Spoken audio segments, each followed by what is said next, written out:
The Met Gala has overtaken New York Fashion Week as the most glamorous fashion event to attend to nowadays.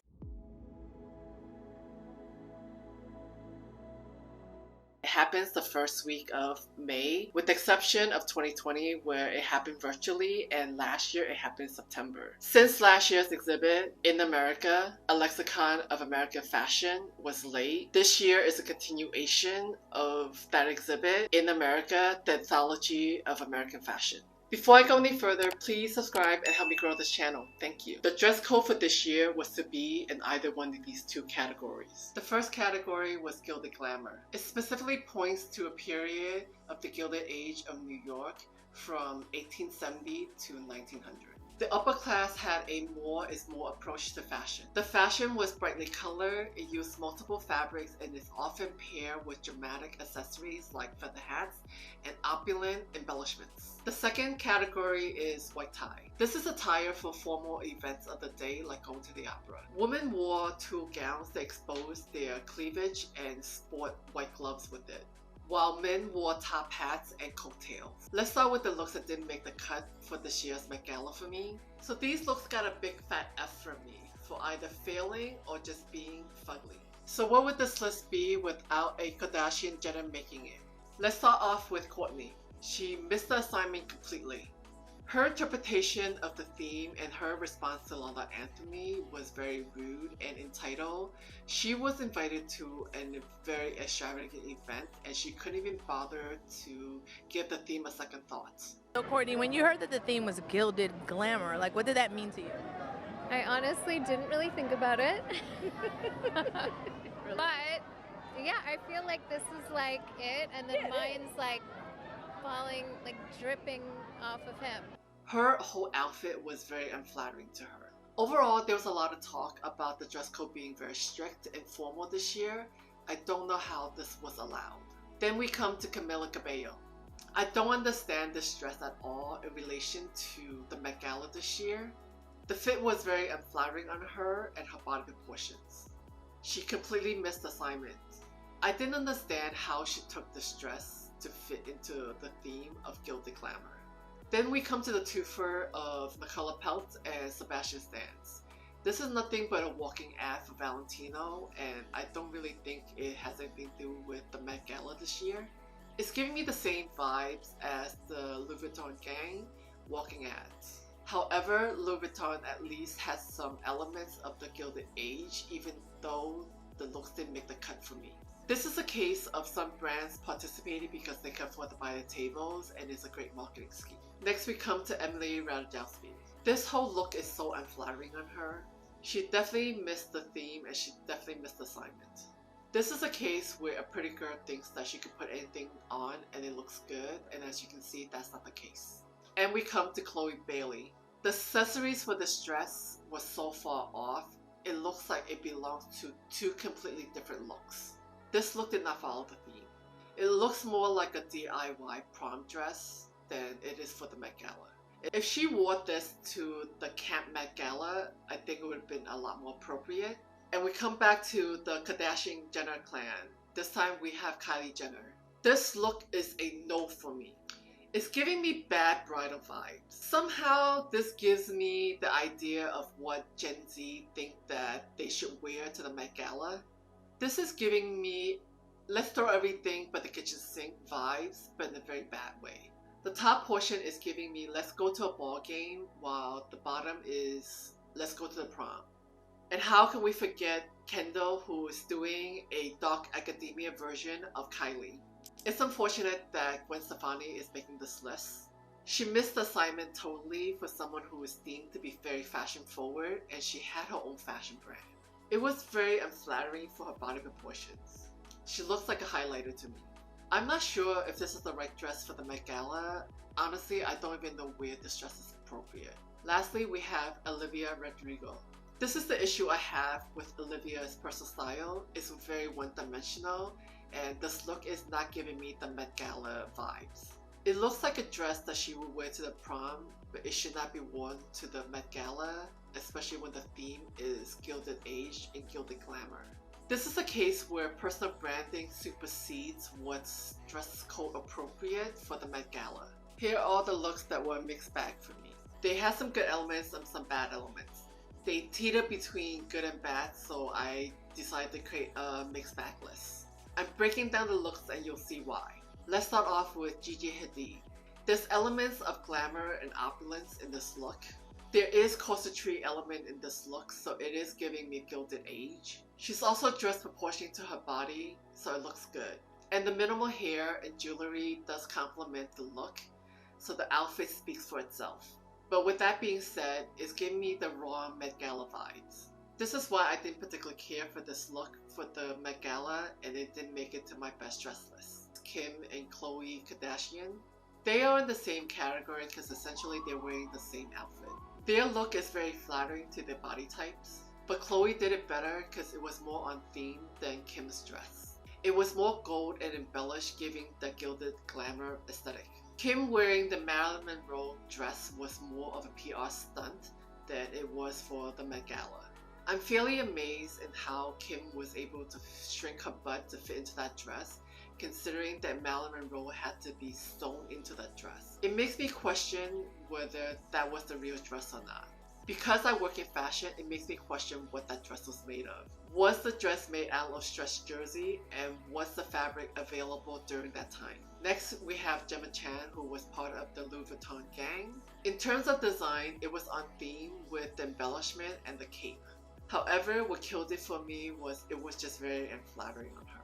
This is where you see design was on theme, but the execution was poorly done to Gemma's style and body proportions. It makes it look more like a costume than fashion. Then we come to Nicki Minaj. I definitely love this outfit if it was on someone else. I understand that she had a wardrobe mishap because the dress cup size was not meant for her. The only unplanned thing about my look is my boobs popping out because they made my cup size a little small. What made this look for me was the feather detailing, the cut of the dress, and the pants underneath it really modernized this look. With the exception of the cup size, this dress fit her very well proportionally. I like the fact that she didn't over-accessorize until you come to the baseball cap. I like the speckling jewelry that she did all over her body and face. It ties in very well with her look. But with the addition of the baseball cap and the wrong cup size, she did not make it to my list. I was really on the fence with Megan Thee Stallion's look. The dress proportion looks really good on her. That wasn't what killed it for me. It was really on theme in terms of color and the gold feathers. However, it was the design detail that killed it for me. I really love the cape detail with the gold feathers, which was one of the gilded glamour elements that I was expecting. However, the cape and the dress looked like they belonged to two different outfits. It lacked cohesion for me. I would have loved if the feather details from the cape was brought into the bust or to the train of the dress. So it ties together in terms of design, and it's just not the coloring that brings it together. Lastly, we have Madeleine Petsch from Riverdale. She almost made it to my best dress list. I love this dress, but I think the color is overpowering on her. I would have preferred if she wore this Jean Paul Gaultier dress instead, because the coloring would suit her better, and it's similar to the style of dress that she was wearing. If it wasn't for the color of the dress, and I also didn't like the hairstyle, but I did like the minimal jewelry. So she almost made it to my best dress list, but she kind of missed it. Before I show you my top favorite looks from the Met Gala this year, be sure to subscribe to this channel so I can make more videos like this. And if you like this video so far, be sure to hit the like button. And now we come to what you're waiting for, the favorite looks of the night. Let's start off with Double Trouble, Alexandra Michelle, and Jared Leto. This is the only men's look I will review for this year's Met Gala. They have the gold embellished accents from the Gilded Age, but they made it modern. I really like the bow tie detail of the outfits. Of course, Anna Wintour is going to make this list. As honorary co-chair of the Met Gala, Anna Wintour does not fail to deliver, and this year is no exception. Her outfit has the cape detail and the column silhouette of the dress, which is very on point. Her style is about prints and matching, and you can see this in her outfit. Proportionally, the cut of the outfit fits her very well. She's definitely wearing the outfit and the outfit isn't wearing her. I'm ecstatic to have Michelle Yeoh on this list because representation matters. She definitely got the assignment right. There is opulence in this outfit, but it's very understated and very elegant, which in the whole dress code is very appropriate. The detail of the Gilded era is in the cape, the coloring, and the jewelry. The green color of this dress is beautiful and the jewelry just pops against this dress. If you drop her in the Gilded era with this dress, she would completely fit in. There were a lot of capes involved in fashion in the Gilded era, which seems to be neglected, and I'm glad that Anna Wintour and Michelle Yeoh did dress in capes. Was there any doubt that Cardi B would make it to my best dress list? This dress was very on theme with the Met Gala this year. The color, the embellishment, the cut, the fit, just like chef's kiss. It's bringing gilded glamour. Proportionally, the dress looks stunning on her. The color against her skin, everything is just like amazing to me. She really nailed her accessories. It wasn't too much and it wasn't too little. I love Lizzo because she's a bundle of positive energy, so I'm very happy that she made it to the best dress list. She completely understood the assignment. She did not let her size deter her from being best dressed. Her outfit fit her magnificently to her body proportions. Her style aesthetic was so on point because you know it's Lizzo, it's always gonna be go big or go home, and I love that about her. She knew how to use black with gold accents to make things pop. You definitely get gilded glamour with this look.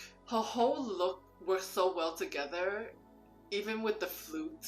Everything ties so well together. She didn't over accessorize, she used 3 key elements, which was the gold choker, her nails, and the flute. It was amazing. Vanessa Hudgens was a surprise to me.